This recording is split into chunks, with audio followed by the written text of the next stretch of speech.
Private hospital का bill insurance cover करूगी कि नहीं? मुख्यमंत्री सहज योजना कार्ड हैगा, फिर कोई टेंशन नहीं, थोड़ा सारा ट्रीटमेंट कैशलेस है। बिना पैसिਆਂ ਦੇ? जी हाँ। ਹਰੇਕ ਨਾਗਰਿਕ ਜਿਹੜਾ ਹੈ ਉਹ ਮੁੱਖ ਮੰਤਰੀ ਸਿਹਤ ਕਾਰਡ ਜਦੋਂ ਬਣ ਗਿਆ ਤਾਂ ਉਹ 10 ਲੱਖ ਰੁਪਏ ਦਾ ਮੁਫਤ ਤੇ ਕੈਸ਼ਲੈਸ ਜਿਹੜਾ ਇਲਾਜ ਕਰਾਉਣ ਦੇ काबिल भी होगा, एलिजिबल भी होगा। पंजाब सरकार लेकर आई है दुनिया की पहली सेहत योजना। अब पैसे के कारण पंजाब का कोई भी नागरिक बढ़िया इलाज से वंचित नहीं रहेगा। सेहत का हक सबके लिए। अजीत पवार के विमान हादसे के बाद जो है वो कुछ सवाल सोशल मीडिया पर भी चल रहे हैं और लोगों के दिलों में भी है, और इसी को लेकर जो है उन्हीं के पार्टी के विधायक अमोल मिटकरी ने भी कुछ सवाल उपस्थित किए हैं कि ये हादसा है या और कुछ।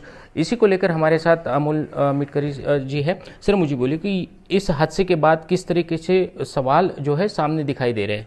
देखिए, महाराष्ट्र के सभी बूढ़े हो, बच्चे हो, नौजवान हो और जो राजकीय पार्टी से परे होके, राजनीतिक दल से परे होके आज सवाल पूछ रहे हैं कि अजीत दादा जैसा इतना बड़ा नेता, जिस महाराष्ट्र के डीसीएम, महाराष्ट्र के फाइनेंस मिनिस्टर, महाराष्ट्र को दिशा दिखाने वाले शिवशाहू फुले अंबेडकर की विचारधारा को समर्पित भावना से काम करने वाले नेता का इस तरीके से दुर्दैवी अंत होना, ये महाराष्ट्र में मुझे लगता है जितने आँखों में मेरे आंसू आए होंगे उसने आपसे बात करते हुए आपके माँ जी के बारे में आपने कहा कि जो बूढ़ी माँ उनके आँख में आंसू है, तो अजीत दादा की माँ को कैसा लगा होगा। अब बात ऐसी है कि इससे कुछ सवालात उभरते हैं। VSR वेंचर्स लेवल 1 ये फ़्लाइट उस दिन दादा को दिया गया था बम्बई से यहाँ आने के लिए, बारामती आने के लिए, और इसमें ऐसा है कि जो ये दिया गया अंतर्राष्ट्रीय लेवल पे इसका सुरक्षा मानांकन जो है वो रद्द किया गया था और 1 साल पहले इस पर पाबंदी थी। फिर ये दिया कैसे? दूसरी बात, उनके जो पायलट दादाजी अजीत दादा के साथ जो प्रोग्राम में उस दिन फ्लाइट में जो 5 लोग थे, उसमें Ajit Pawar ji, Vidip Jadhav, Pinki Mali, captain Sumit Kapoor and captain Shambhavi Pathak, ये दिखते हैं इसमें। और जो दूसरी बात है कि जला हुआ कागज़ जो फ्लाइट में दिख रहा है उसमें पायलट का नाम यहाँ पे देखिए, मैंने इसकी जेरोक्स निकाली है, वहाँ पे उनका नाम है रोहित सिंह। अगर ये जला हुआ कागज़ है तो रोहित सिंह उसमें फ़्लाइट में था, और अजीत दादा का प्रोग्राम जो बना है डीसीएम ऑफिस से उसमें कैप्टन का नाम सुमित कपूर दिखाया गया, और सुमित कपूर की मिसेस ने एक वाकया ऐसा डाला कि मेरे पति जिंदा है। अब जब फ्लाइट टेक ऑफ होती है वहाँ से मीडिया बताती है 6 लोग फ्लाइट में थे, जब फ्लाइट क्रैश होती है तो उसमें 5 लोगों की डेड बॉडियाँ दिखती है। डेड बॉडी जलने के बाद अजीत दादा की बॉडी कौन सी, विदीप जाधव की बॉडी कौन सी, माड़ी की बॉडी कौन सी, यानी ये सब पूरा जल के खाक हो जाता है, स्फोट होते हैं वहाँ पे। सीसीटीवी फुटेज आप देख रहे होंगे तो उसमें पूरा क्लियर क्लाइमेक्स है, वहाँ पे कोई धुंधला वातावरण नहीं था, सीसीटीवी में कोहरा नहीं था, वो क्लियर क्लाइमेक्स था। लोग चल रहे थे वहाँ के। उस गांव के सरपंच ने ऐसे बताया कि हमें डाउट आया और हमने देखा वहाँ पे दौड़ते हुए जाके कि कोई तो आदमी ऐसा है जो बाहर आने के लिए कोशिश कर रहा है, और हम जब जाते हैं तो वहाँ पे स्फोट हो जाता है। स्फोट होने के बाद पूरा फ्लाइट जल के खाक हो जाता है, लेकिन कागजात वैसे क्यों बचते हैं भाई? कागज़ जलने चाहिए थे, कागज़ जले नहीं। 6 लोग थे तो 5 बॉडियाँ मिली।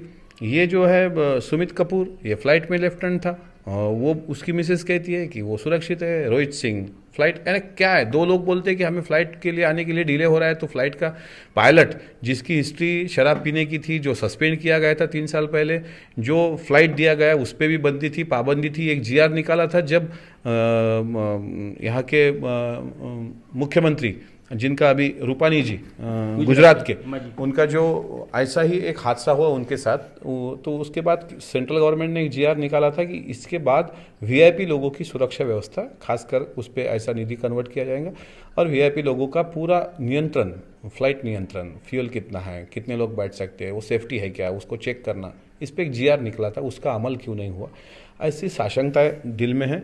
और जो ब्लैक बॉक्स रहता है जिसमें डेटा कन्वर्ट होता है, वो डेटा हम चाहते हैं कि जल्द से जल्द वो सार्वजनिक हो, क्योंकि ये सवाल सिर्फ अमोल मिटकरी जैसे एक छोटे कार्यकर्ता को पड़ा है नहीं है, ये सवाल महाराष्ट्र का बच्चा पूछ रहा है, महाराष्ट्र का युवा पूछ रहा है कि अजीत दादा जैसा इतना बड़ा आदमी, जो कहीं कुर्सी पे बैठते समय भी अगल बगल में देखता होगा कि कुर्सी का कोई पैर वगैरह कुछ इधर उधर है क्या, जो आदमी सीट बेल्ट लगाने तक खुद की देखभाल करता होगा, सीट बेल्ट यानी सेफ्टी के लिए, वो आदमी फ्लाइट में बैठने के बाद मुझे नहीं लगता इतना बेपरवाह हो सकता है। तो हमें पूरी साशंकता है, हम चाहते हैं इसकी जांच हो।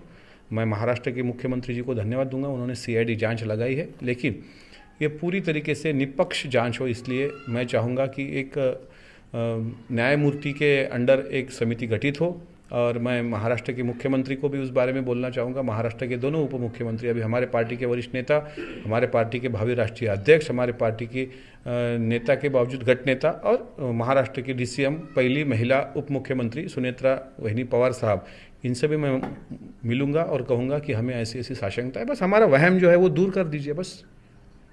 नहीं, इसको लेकर अब कुछ राजनीतिक लोगों ने भी, संजय राउत हुए, ममता बनर्जी हुई है, वडेट्टीवार जी, इन्होंने भी आपके बयान को जो है वो टैग करते हुए कहा कि जो मिटकरी सवाल पूछ रहे हैं वो सही है।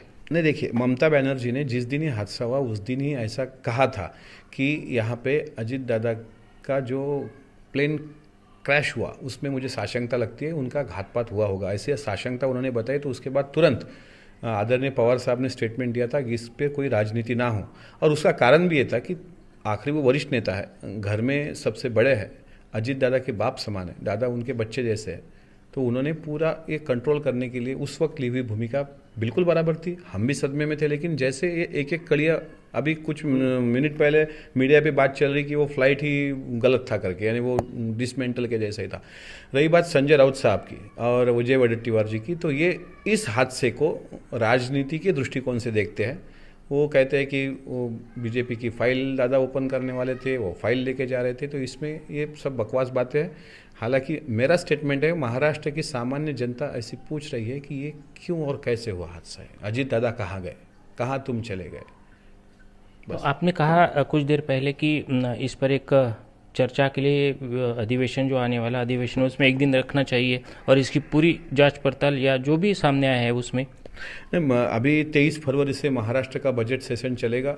मैं तो चाहूँगा कि महाराष्ट्र के CM और DCM साहब से मैं मंगलवार बुधवार में मिलूँ और कहूँ कि एक दिन का विशेष सत्र आयोजित किया जाए। अगर एक दिन का स्पेशल सत्र करने में कोई अगर दिक्कत होती हो तो 1 महीने का हमारा बजट अधिवेशन चलेगा। फाइनेंस मिनिस्टर करके अजीत दादा ही finance as a finance minister budget में बोलने वाले थे, लेकिन दुर्भाग्य से वो इस बजट को नहीं पेश कर पाएंगे। लेकिन उस 1 महीना के सत्र में एक दिन का एक विशेष अधिवेशन बुलाया जाए, जिसमें अजीत दादा का एक प्लेन क्रैश जो हुआ उस पर डिस्कशन हो और महाराष्ट्र को भी लगे कि ऐसा नेता, जो नेता एक शिवशाहू फुले आंबेडकर का वारसा रखता है, जो नेता सत्यशोधक है, जो नेता खुद को छत्रपति शिवाजी महाराज का अनुयायी कहता है, और जो नेता पेड़ों की, पत्तों की, झाड़ों की, आम जनता की, दिव्यांग भाई हो, बड़े बुजुर्ग हो, हमारी महिला माँ बहनें हो, इनका रिस्पेक्ट करता है, उनकी देखभाल करने के लिए कोशिश करता है, जिसके भाषण में सिर्फ और सिर्फ महाराष्ट्र डेवलपमेंट का विजन है, ना कहीं उसमें खून, ना कहीं गुंडागर्दी, ना कहीं धर्म का राजकारण। ऐसा नेता महाराष्ट्र के हाथ से कैसे चला गया? ये जो सस्पेंस है, जैसे नेताजी सुभाष चंद्र बोस आखिरी विमान क्रैश में कैसे चले गए, ये जो सस्पेंस आज तक है 100 साल के बाद भी, वैसा ये सस्पेंस ना रहे, बस ये मेरी भावना है। तो क्या इसको लेकर आप दिल्ली के तक भी जाएंगे कि इसकी जांच होनी चाहिए? मैं कोशिश कर रहा हूँ सेंट्रल मिनिस्टर साहब अमित शाह जी से मैं मिलने की कोशिश कर रहा हूँ, और मैं विमान मंत्री महोदय से भी मिलने की कोशिश कर रहा हूँ। उनके अपॉइंटमेंट अगर मिल जाए तो मैं दिल्ली जाके ज़रूर कहूँगा कि इसकी इंक्वायरी हो जल्द से जल्द महाराष्ट्र के आगे। हाँ, हालांकि उनके पास पहुँचना इतना आसान भी नहीं है, लेकिन मैं कोशिश ज़रूर करूँगा। तो जिस तरीके से सवाल जो उठ रहे हैं कि ये हादसा है या और कुछ, ये सस्पेंस ना रहे, इसकी जांच जो है जल्द से जल्द पूरी करके ये मामला क्या है, ये हादसा है या और कुछ, यही सवाल जो उन्होंने उपस्थित की है उन पर उन्होंने इस तरीके का बयान दिया है।